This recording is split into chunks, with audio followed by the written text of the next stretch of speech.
Hi, I'm Benji Hardy. I've got your news headlines for Monday, August 17th. Let's start by talking about the big news from last Friday about Planned Parenthood. Late in the afternoon on Friday, Governor Asa Hutchinson announced that he will terminate the state's Medicaid contract with the healthcare provider. Termination will be effective 30 days from the date of the letter attached, Hutchinson said in a statement. Now, the federal authorities at the Department of Health and Human Services who manage Medicaid have recently told two other states, Louisiana and Alabama, that this same maneuver violates federal law.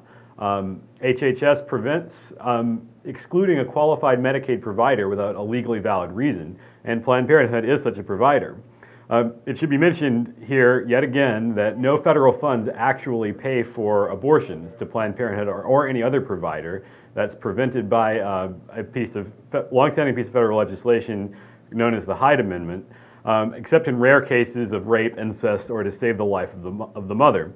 Medicaid funds that go to Planned Parenthood pay for other reproductive services. Now, lots of responses, predictably, from Republicans in Arkansas singing the governor's praises. The Republican caucuses in both the State House and Senate issued statements over the weekend praising the governor, as did U.S. Senator Tom Cotton.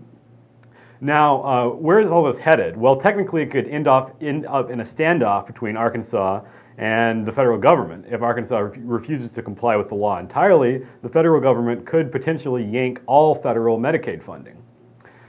Perhaps the most ridiculous response on social media throughout all of this came from Senator Bart Hester, a Northwest Arkansas state senator, who tweeted out that it would be, quote, the best news of the year if the feds were to cut entitlements, quote, in response to Arkansas defunding Planned Parenthood.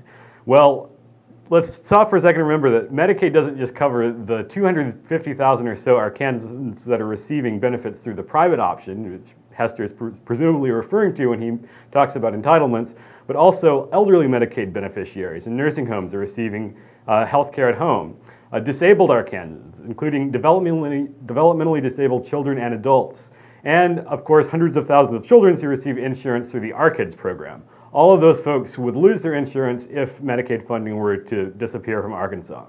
However, that's not going to happen. Arkansas isn't actually going to risk losing billions of federal dollars to pay for the health care of hundreds of thousands of its citizens over this small grandstanding fight.